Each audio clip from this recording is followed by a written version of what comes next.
السلام علیکم ورحمۃ اللہ۔ تو پیارے دوستو، آج ہم بات کریں گے کہ حضرت آدم علیہ السلام کی تخلیق کے بارے میں، یعنی وہ اس دنیا میں کیسے آئے اور کیوں آئے۔ آج ہم اس ٹاپک پر تفصیل سے بات کریں گے۔ جیسے کہ دوستو، آپ سب لوگ یہ بات تو جانتے ہی ہوں گے کہ حضرت آدم علیہ السلام اس دنیا میں آنے والے سب سے پہلے انسان تھے، اور اللہ تعالیٰ نے حضرت آدم علیہ السلام کو مٹی سے پیدا فرمایا، یعنی حضرت آدم علیہ السلام سے انسانی نسل کا آغاز ہوا تھا۔ اسی لیے حضرت آدم علیہ السلام کو ابو البشر یعنی انسانوں کے والد کہا جاتا تھا۔ آپ کا ایک لقب صفی اللہ بھی تھا، یعنی اللہ کے چنے ہوئے بندے۔ حضرت آدم علیہ السلام کو پیدا کرنے سے پہلے اللہ تعالیٰ نے فرشتوں کے سامنے حضرت آدم علیہ السلام کی پیدائش کا ذکر فرمایا تھا کہ میں زمین میں انسان اپنا خلیفہ یعنی نائب بنانے والا ہوں۔ فرشتوں نے اللہ تعالیٰ سے کہا کہ اللہ، آپ ایسی مخلوق کیوں بنا رہے ہیں جو زمین میں فساد مچائے گی؟ وہ پہلے سے جانتے تھے جو قتل و غارت کرے گی۔ پھر اللہ پاک نے فرمایا، جان لو کہ میں وہ بھی جانتا ہوں جو تم نہیں جانتے ہو۔ اللہ تعالیٰ نے حضرت آدم علیہ السلام کو اپنے ہاتھوں سے پیدا فرمایا تھا۔ تو جب اللہ تعالیٰ نے حضرت آدم علیہ السلام کو پیدا کیا نا، تو فرشتوں کو زمین سے مٹھی پر مٹی لانے کا حکم دیا۔ چنانچہ اللہ تعالیٰ کے پاس مٹی لائی گئی۔ نبی کریم صلی اللہ علیہ وآلہ وسلم کی ایک حدیث ہے کہ جس کے الفاظ کچھ اس طرح ہیں کہ حضرت آدم علیہ السلام کو اللہ تعالیٰ نے مٹی کی ایک مٹھی سے پیدا فرمایا۔ اس مٹی کو اللہ تعالیٰ نے پوری زمین سے اٹھوایا تھا۔ یہی وجہ ہے کہ آدم کی اولاد زمین کے لحاظ سے ہی ظہور پذیر ہوئی۔ کچھ سرخ رنگ کے ہیں، کچھ سیاہ رنگ کے، اور کچھ سفید اور کچھ اس کے درمیان میں ہیں۔ بعض نیک ہیں اور کچھ خبیث، اور کچھ پاکیزہ قسم کے ہیں۔ انسان کی تخلیق مٹی سے شروع ہوئی تھی۔ اس مٹی کو پانی سے تر کیا گیا تو یہ طین بن گئی۔ اسی وجہ سے قرآن مجید کی بعض آیات میں تراب کا لفظ آیا ہے۔ تراب خشک مٹی کو کہتے ہیں، اور بعض آیات میں طین لفظ آیا ہے۔ طین تر اور بھیگی مٹی کو کہتے ہیں۔ اللہ تعالیٰ فرماتے ہیں کہ خلقہ من تراب، یعنی آدم کو تراب سے پیدا کیا گیا ہے۔ مٹی کی عام حالت کو نا تراب کہتے ہیں، اور فرمایا کہ میں مٹی سے بشر کو پیدا کرنے والا ہوں۔ جب اس مٹی کو پانی سے زیادہ بھگویا گیا تو وہ لیسدار ہونا شروع ہو گئی۔ اسی لیے اللہ تعالیٰ نے فرمایا، ہم نے انسان کو لیسدار اور چپکنے والی مٹی سے پیدا کیا۔ پھر اللہ تعالیٰ نے اپنے مبارک ہاتھوں سے انسان کا ڈھانچہ تیار کیا۔ اللہ تعالیٰ نے فرمایا، میں نے اپنے دونوں ہاتھوں سے پیدا کیا بشر کو۔ اللہ تعالیٰ نے فرمایا، میں نے اپنے دونوں ہاتھوں سے پیدا کیا۔ اللہ تعالیٰ نے انسان کی خلقت فرشتوں کے سپرد نہ کی، بلکہ بذات خود اسے تخلیق کے مراحل سے گزارا اور اپنے ہاتھوں سے اس کی تصویر کشی کی۔ اللہ پاک نے انسان کو پہلے ایک مورتی کی شکل میں ڈالا، اس کے بعد ایک مقررہ مدت تک چھوڑے رکھا، یہاں تک کہ گیلی مٹی خشک ہو گئی اور اس کا رنگ سیاہ ہو گیا، بدبو آنے لگی، پھر وہ کھنکھناتی مٹی میں بدل گئی، اور آخر کار آگ پر پکی ہوئی مٹی یعنی فخار ٹھیکری کی شکل اختیار کر گئی، جس سے مٹکے وغیرہ تیار کیے جاتے ہیں۔ سیاہ مٹی کو ماؤن کہتے ہیں، اور بدبودار کو مسنون کہتے ہیں، اور کھنکھنا کر بولنے والی مٹی کو سلسال کہتے ہیں، اور ٹھیکری کی طرح کی مٹی کو الفخار کہتے ہیں۔ مختلف آیات میں یہ الفاظ وارد ہوئے ہیں، ہم نے تمہیں پیدا کیا اور پھر ہم ہی نے تمہاری صورت بنائی، اور یقیناً ہم ہی نے انسان کو کھنکھناتی خشک مٹی سے پیدا کیا جو بدبودار سیاہ گارے سے خشک ہوئی تھی۔ اللہ تعالیٰ نے انسان کو کھنکھناتی مٹی سے پیدا فرمایا جو کہ ٹھیکری کی طرح تھی۔ ان تمام آیات کریمہ میں کوئی اختلاف نہیں، اس لیے ان مختلف آیات میں انسان کو اس کی تخلیق کے مختلف مراحل کی یاد دہانی کرائی گئی ہے۔ خلاصہ کلام یہ ہوا کہ تخلیق کے عمل کا پہلا مرحلہ تراب تھا، یعنی عام حالت والی خشک مٹی، پھر طین یعنی بھگوئی ہوئی مٹی، پھر لیسدار مٹی یعنی سلسار، پھر ٹھیکری کی طرح کی مٹی یعنی الفخار، اور یہ کام جمعہ کی آخری گھڑی میں کیا گیا تھا۔ اور یہ دن اللہ تعالیٰ کے لحاظ سے شمار ہونے والے دنوں میں سے ہمارے دنوں کی طرح نہ تھے۔ ہمارے اور اللہ کے دن مختلف ہیں۔ تخلیق آدم دراصل اللہ تعالیٰ کا ایک کرشمہ ہے۔ انسانوں کو ایک صورت عطا کی گئی۔ اس مرحلے کا تذکرہ صحیح بخاری میں بھی کیا گیا ہے اور مستعد احمد کی ایک روایت میں ہے کہ اللہ تعالیٰ نے آدم کو پیدا کیا اور ان کا قد 60 ہاتھ لمبا تھا۔ تمام جنتی لوگ اسی قد کے ساتھ جنت میں داخل ہوں گے اور اس وقت سے لے کر آج تک مخلوق کا قد چھوٹا ہوتا چلا آ رہا ہے۔ اب آپ لوگوں نے دیکھا ہوگا نا، نوٹ کیا ہوگا، آہستہ آہستہ قد بہت چھوٹے ہوتے جا رہے ہیں۔ پہلے قد بہت لمبے ہوا کرتے تھے، لیکن ان وقتوں کے لحاظ سے اب قد بہت چھوٹے ہو گئے ہیں اور وقت گزرنے کے ساتھ قد اور بھی چھوٹے ہوتے جائیں گے۔ بہرحال سب سے پہلے اور سب سے لمبے انسان حضرت آدم علیہ السلام تھے۔ صحیح مسلم کی روایت میں ہے کہ اللہ تعالیٰ نے آدم کو پیدا کیا تو اسے اپنی منشا کے مطابق کچھ عرصہ ایک ڈھانچے کی صورت میں چھوڑے رکھا۔ ابلیس اس کے ارد گرد چکر لگانے لگا اور اس نے دیکھا کہ وہ پیٹ والا ہے۔ وہ سمجھ گیا کہ یہ مخلوق اپنے آپ پر کنٹرول نہیں کر سکے گی۔ اس حدیث سے معلوم ہوتا ہے کہ انسانوں کی طرح جنات کا پیٹ نہیں ہوتا ہے، صرف انسان ایسا ہے جس کے اندر والا حصہ کھوکھلا ہے۔ بہرحال اللہ نے انسان کو اس شکل و صورت میں پیدا فرمایا۔ حضرت آدم علیہ السلام 40 راتوں تک مجسمے کی صورت میں پڑے رہے۔ جسم موجود تھا مگر روح نہیں تھی۔ ابلیس آتا، مجسمے کو ٹھوکر مارتا، اس میں سے ایسی آواز نکلتی تھی جیسے ایک خالی مٹکے میں ہاتھ مارنے سے نکلتی ہے۔ اسی لیے اللہ تعالیٰ نے فرمایا ہے کہ وہ کھنکھناتی مٹی سے پیدا کیے گئے۔ اللہ تعالیٰ نے حضرت آدم علیہ السلام کو اپنے ہاتھوں سے بنایا، پھر اس میں روح پھونکی۔ اس کا مفصل بیان احادیث میں موجود ہے۔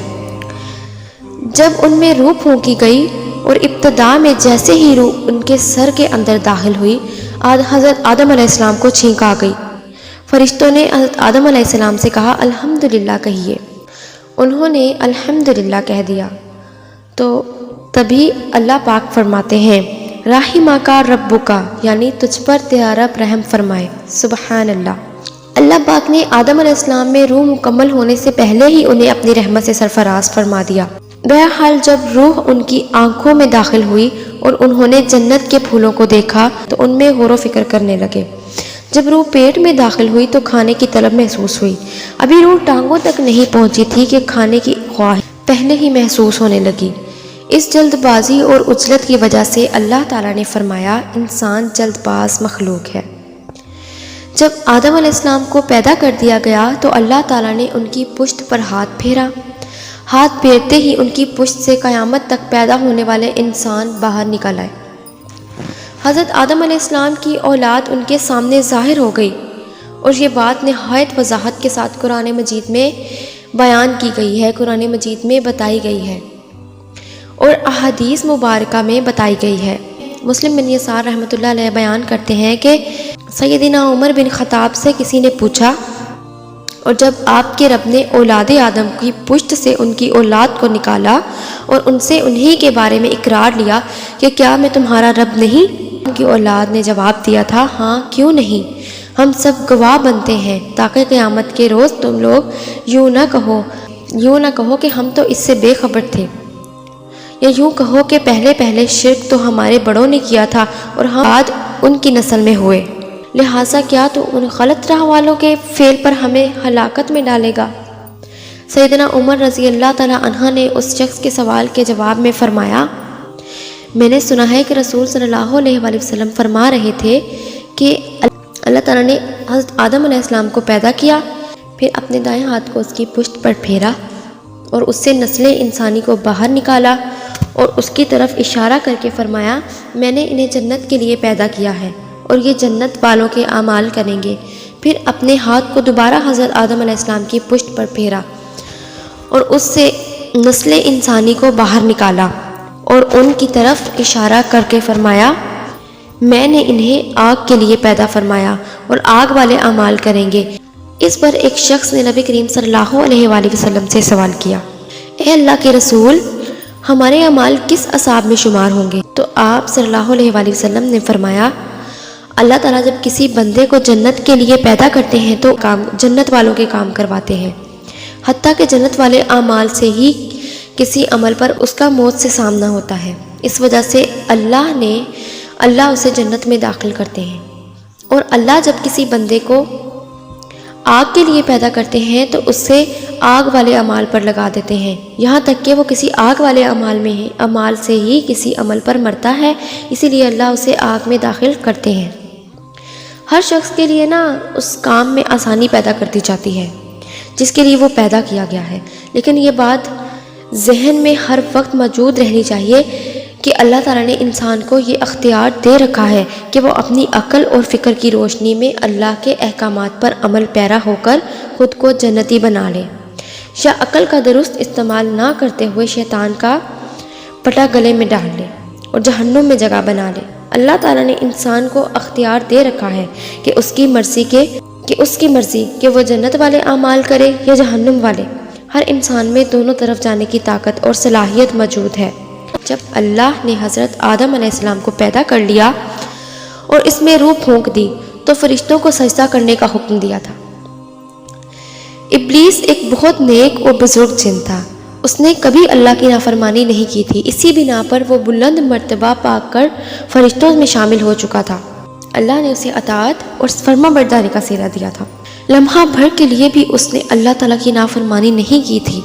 اور پھر جب اللہ نے آدم علیہ السلام کو سجدہ کرنے کا حکم دیا تو سوائے ابلیس کے سبھی نے سجدہ کیا تھا، وہ سجدہ کرنے والوں میں شامل نہ ہوا تھا۔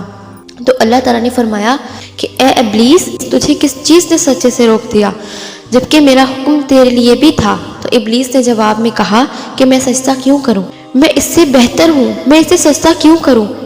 ابلیس نے تکبر غرور کیا تھا۔ ابلیس بولا، اس لیے کہ تو نے مجھے آگ سے پیدا کیا ہے اور اسے مٹی سے پیدا کیا ہے۔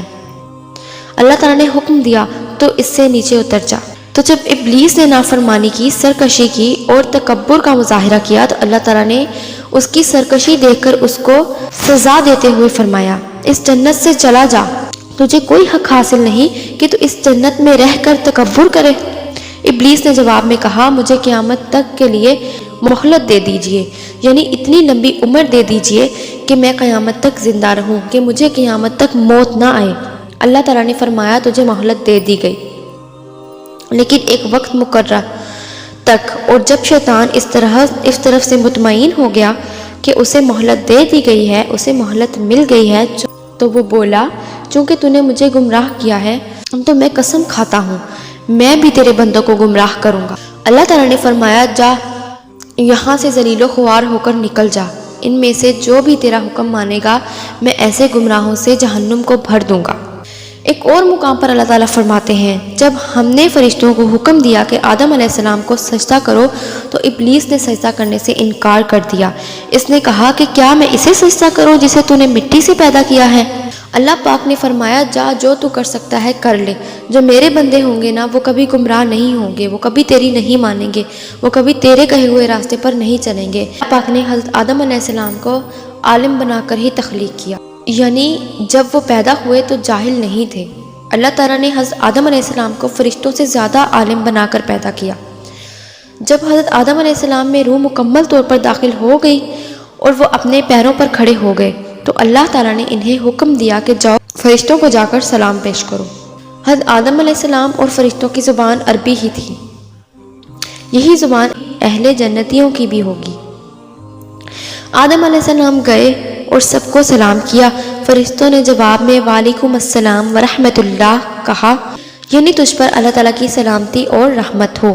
اللہ تعالیٰ نے فرمایا، یہ تیرا اور تیری اولاد کا آپس میں ایک دوسرے کو تحفہ اور ہدیہ ہے۔ اللہ تعالیٰ نے حضرت آدم علیہ السلام کو ہر چیز کا نام پہلے ہی سکھا دیا تھا، مثلاً یہ پہاڑ ہے، یہ درخت ہے، یہ سمندر ہے، یہ پرندہ ہے وغیرہ۔ وہ آسمان اور زمین کی ہر چیز کا نام جانتے تھے، وہ ہر چیز کا نام اور استعمال جانتے تھے۔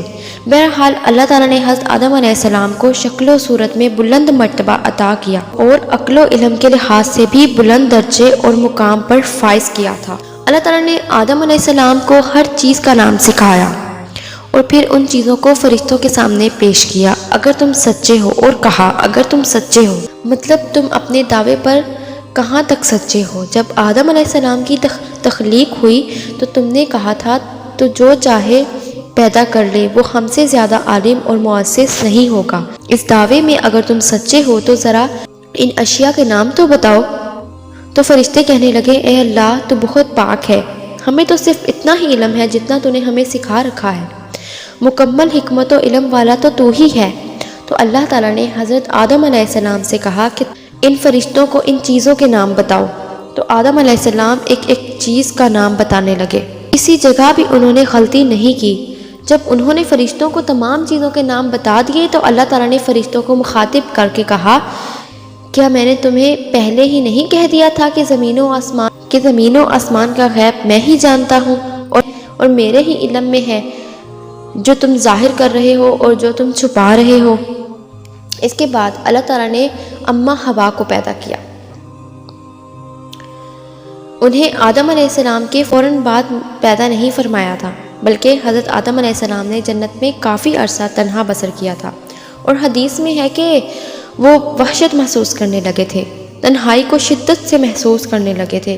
آخر کار ایک دن جب وہ سو رہے تھے تو اللہ تعالیٰ نے ان کی پسلی سے اماں حوا کو پیدا فرمایا اور انہیں حضرت آدم علیہ السلام کا ہم سفر بنا دیا۔ حضرت آدم علیہ السلام کے وجود ہی سے اماں حوا کا وجود بنایا گیا تھا۔ جب وہ بیدار ہوئے تو انہوں نے اپنے پاس ایک عورت کو بیٹھے ہوئے دیکھا، پوچھنے لگے تم کون ہو؟ حضرت آدم نے پھر پوچھا کہ تمہیں کس لیے پیدا کیا گیا ہے؟ تو وہ بولی آپ کے لیے، تاکہ آپ مجھ سے سکون اور انس حاصل کر سکیں۔ جب فرشتوں نے حضرت آدم علیہ السلام کو ایک عورت سے باتیں کرتے ہوئے دیکھا تو کہنے لگے اب ایک اور نئی مخلوق پیدا کر دی گئی ہے۔ آدم علیہ السلام نے تو ان مخلوقات کے نام تو بتا دیے تھے جو اللہ پاک نے پوچھا تھا، ہمیں ان کا نام پوچھنا چاہیے۔ انہوں نے آدم علیہ السلام سے سوال کیا، انہوں نے فوراً جواب دیا حوا۔ فرشتوں نے کہا ان کا نام حوا کیوں رکھا گیا ہے؟ آدم علیہ السلام نے کہا اس لیے کیونکہ اسے ایک زندہ چیز سے پیدا کیا گیا ہے، اسی نسبت سے حوا نام رکھا گیا ہے۔ اب ابلیس نے بھی اپنا کام شروع کر دیا تھا۔ اللہ تعالیٰ فرماتے ہیں کہ اے آدم تم اور تمہاری بیوی جنت میں رہو اور جہاں سے چاہو بے شمار کھاؤ، سو اس جنت میں سے جو چاہو وہ کھاؤ، کچھ بھی منع نہیں سوائے ایک درخت کے، اگر اس درخت کے پاس گئے تو ظالموں میں شامل ہو جاؤ گے۔ ایک اور جگہ اللہ پاک نے ارشاد فرمایا ابلیس تیرا اور تیری بیوی کا کھلا دشمن ہے، خیال رکھنا کہیں یہ تمہیں جنت سے نہ نکلوا دے۔ اللہ تعالیٰ نے حضرت آدم علیہ السلام کو وسوسے سے پہلے ہی خبردار کر دیا تھا، لہٰذا آدم علیہ السلام ابتدا میں بے لباس نہیں تھے، انہیں تو بے لباس ہونے کا علم بھی نہیں تھا، نہ ہی ان کی بیوی کو برہنہ ہونے کا علم تھا۔ اللہ تعالیٰ نے آدم علیہ السلام کو کامل نعمتوں سے نوازا تھا، بھوک نہ پیاس، یہاں تک کہ پیاس کے اسباب سے بھی محفوظ، نہ گرمی نہ دھوپ، پھر بھی انتہا حسن و جمال، بدبختی نہ بدقسمتی۔ پھر شیطان نے ان دونوں کے دلوں میں وسوسہ ڈالا، یہ وسوسہ اس نے ان دونوں کو تما دلانے کی صورت میں پورا کیا، اور یہ تما دلائی کہ اس کے پھل کو کھانے سے ہمیشگی اور بقا ملتی ہے، یعنی اگر آپ اس پھل کو کھا لیں گے تو ہمیشہ زندہ رہیں گے اور کبھی نہ ختم ہونے والی بادشاہت حاصل ہوگی۔ اور اس وسوسے کا مطلب یہ تھا کہ ان کا پردہ بدن جو کہ ایک دوسرے سے پوشیدہ تھا، دونوں کے روح بروح بے پردہ کر دے۔ ان کی شرم گاہوں کو بے پردہ کرنے کے لیے اس نے ایسا کیا تھا۔ وہ دونوں کپڑے میں ملبوس تھے، ستر ڈھانپ رکھا تھا۔ جب انہوں نے اس درخت سے کھایا تو ان کا لباس نیچے گر گیا، دونوں برہنہ ہو گئے۔ یہی شیطان چاہتا تھا کہ انہیں برہنہ کر دے۔ اللہ تعالیٰ فرماتے ہیں جب انہوں نے وہ پھل کھا لیا تو دونوں کا پردہ بدن ایک دوسرے کے روح بروح کھل گیا، دونوں اپنے بدنوں پر درختوں کے پتے جوڑ جوڑ کر رکھنے لگے۔ کپڑے اترنے پر دونوں کو حیا آئی، اس لیے انسان کی فطرت میں برہنہ ہونے کی ناپسندگی شامل ہے، اس لیے درختوں کے پتے توڑ کر خود کو ڈھانپنے لگے۔ ایک حدیث میں آیا ہے کہ آدم علیہ السلام بھاگنے لگے تو اللہ تعالیٰ نے فرمایا آدم مجھ سے بھاگتے ہو؟ حضرت آدم علیہ السلام بولے اللہ میں شرم کی بنا پر بھاگ رہا ہوں، اور اس وجہ سے کہ تیرے سامنے برہنہ کیسے رہوں، پھر یہ کہ نافرمانی کا ارتکاب بھی کر چکا ہوں۔ تب اللہ تعالیٰ نے انہیں فرمایا کہ کیا میں نے تم دونوں کو اس درخت سے نہیں روکا تھا، اور کیا یہ نہیں کہا تھا کہ شیطان تمہارا کھلا دشمن ہے؟ پھر ان دونوں نے توبہ کی کہ اے ہمارے رب ہم نے اپنا بڑا نقصان کیا، اور اگر تو ہماری مغفرت نہ کرے گا اور ہم پر رحم نہ کرے گا تو واقعی ہم خسارے میں رہیں گے۔ پھر اللہ تعالیٰ نے ان پر رحم کیا اور جنت میں ان کی ستر پوشی کا انتظام فرما دیا، اور پھر اللہ تعالیٰ کا حکم ہوا کہ جنت سے اتر جاؤ، تم آپس میں ایک دوسرے کے دشمن ہوگے اور تمہارے واسطے زمین میں جگہ ہے اور ایک وقت تک نفع حاصل کرنا ہے، تم وہیں زندگی بسر کرو گے اور وہیں مرو گے اور وہیں سے دوبارہ نکالے جاؤ گے۔ آدم علیہ السلام زمین پر اترے اور اپنے رب سے توبہ کے کلمات سیکھ لیے۔ وہ کلمات کچھ اس طرح کے ہیں کہ اے ہمارے رب، ہم نے اپنا نقصان کیا، اور اگر تو نے ہم پر مغفرت اور رحمت نہ فرمائی تو ہم خسارہ اٹھانے والوں میں سے ہو جائیں گے۔ حضرت آدم علیہ السلام زمین پر اترے، ان کے ساتھ حوا بھی اتری اور ان کے ساتھ ابلیس کو بھی اتارا گیا، دونوں کو الگ الگ جگہ اتارا گیا۔ زمین پر اترنے کے بعد پھر دونوں نے ایک دوسرے کی تلاش شروع کر دی۔ آخرکار زمین پر میدان عرفات میں دونوں کی ملاقات ہو ہی گئی۔ پھر یوں اللہ تعالیٰ نے زمین میں انسانوں کو پھیلانا شروع کر دیا اور زمین کو مردوں اور عورتوں سے آباد کر دیا۔ اللہ نے جب حضرت آدم علیہ السلام کو زمین پر اتارا تو انہیں ہر چیز کی کاریگری اور صنعت کا علم تھا۔ جب وہ اترے تو عالم بھی تھے، لباس میں ملبوس بھی تھے، کام کاج کے تمام طریقوں سے اللہ تعالیٰ نے انہیں باخبر کر دیا تھا، یعنی کہ لوہے، آگ، لکڑی اور کپڑے کا استعمال سے بھی وہ بخوبی واقف تھے۔ ہمارے برعکس وہ ان کاموں کو ابتدا ہی سے جانتے تھے۔ ہمیں تو جب تک سکھائے نہ جائیں ہمیں اس کا علم ہی نہیں ہوتا، لیکن وہ ابتدا ہی سے ہر کام کے بارے میں، ہر چیز کے استعمال کے بارے میں جانتے تھے۔ حضرت آدم علیہ السلام کے بعد انسانی مخلوق روز بروز بڑھتی چلی گئی اور انسانی کمزوریوں کی بنا پر گناہ شروع ہو گئے۔ زمین پر سب سے پہلے ہونے والی معاشیت قابیل کے ہاتھوں اپنے بھائی حابیل کے قتل کی صورت میں سامنے آئی۔ حابیل اور قابیل حضرت آدم علیہ السلام کی پیدا ہونے والی سب سے پہلی اولاد تھی۔ اللہ تعالیٰ نے قرآن مجید حابیل اور اس کے بھائی قابیل کا قصہ بیان کیا ہے۔ قابیل سخت طبیعت کا مالک تھا، جبکہ اس کا بھائی حابیل رحم دل اور نرم طبیعت کا مالک تھا۔ قابیل کھیتی باڑی کرتا تھا اور حابیل مویشی چراتا تھا۔ حابیل کے نرم دل ہونے کی ایک وجہ اس کا بکریاں چرانا بھی تھا، کیونکہ ایک چرواہا اپنی بکریوں کو کبھی بھوکا پیاسا نہیں دیکھتا، اس کو بھوکا پیاسا دیکھ کر اس کو سکون نہیں ملتا، اس کو ان کی فکر رہتی ہے۔ بنی نوع انسان کی تعداد میں اضافے کے لیے اس وقت ایسا قانون تھا جو کہ اب حرام ہے، اور وہ ہے بھائی بہن کے ساتھ نکاح، چونکہ اس وقت کے سب لوگ آدم علیہ السلام کی حقیقی اولاد تھے اور آپس میں بہن بھائی تھے۔ اس لیے اس وقت کی شریعت کی روح سے قابیل اپنے ساتھ جڑوا پیدا ہونے والی بہن کے سوا کسی دوسری بہن سے شادی کر سکتا تھا، اور اسی طرح حابیل بھی اپنے ساتھ پیدا ہونے والی بہن کے سوا کسی دوسری بہن سے شادی کر سکتا تھا، یعنی حابیل کی بہن کی شادی قابیل کی بہن سے ہو اور قابیل کی بہن کی شادی حابیل کی بہن سے ہو۔ لیکن ہوا یہ کہ حابیل کی بہن خوبصورتی میں قابیل کی بہن سے کم تھی، اس لیے قابیل نے حابیل کی بہن سے شادی کرنے سے انکار کر دیا اور اپنی جڑواں بہن سے شادی کی خواہش ظاہر کر دی۔ لیکن ایسا کرنا آدم علیہ السلام کی شریعت میں حرام تھا۔ آپ نبی بھی تھے اور رسول بھی۔ حضرت آدم علیہ السلام چونکہ رسول تھے تو ان کی شریعت میں یہ قانون تھا کہ کوئی شخص اپنے ساتھ جڑواں پیدا ہونے والی بہن کے ساتھ شادی نہیں کر سکتا۔ قابیل اس شرعی حکم کی وجہ سے غضبناک ہو گیا، اس نے اس قانون کو ماننے سے انکار کر دیا۔ حضرت آدم علیہ السلام نے فیصلہ کرتے ہوئے انہیں حکم دیا کہ دونوں اللہ کے حضور ایک ہدیہ پیش کریں، اور ہدیہ اس جانور کو کہتے ہیں جسے اللہ کے نام پر ذبح کر کے فقراء میں تقسیم کر دیا جائے، اسے قربانی کہا جاتا تھا۔ حضرت آدم علیہ السلام کے زمانے کی قربانی کا جو اصول تھا اس کے قبول ہونے کی نشانی طے تھی، اور وہ یہ کہ آسمان سے ایک آگ نمودار ہوتی اور اس قربانی کو جلا دیتی۔ اس کا مطلب تھا کہ قربانی قبول ہو چکی ہے، اور اگر آگ نمودار نہ ہوتی تو سمجھ لیا جاتا کہ قربانی قبول نہیں ہوئی ہے۔ آخرکار قربانی کا دن آن پہنچا۔ حابیل نے ایک جانور لیا اور قربان گاہ میں لے آیا اور اللہ کے حضور پیش کر دیا۔ دوسری طرف قابیل نے اپنی کھیتی کے غلے میں سے ردی قسم کا غلہ قربانی کے لیے پیش کیا۔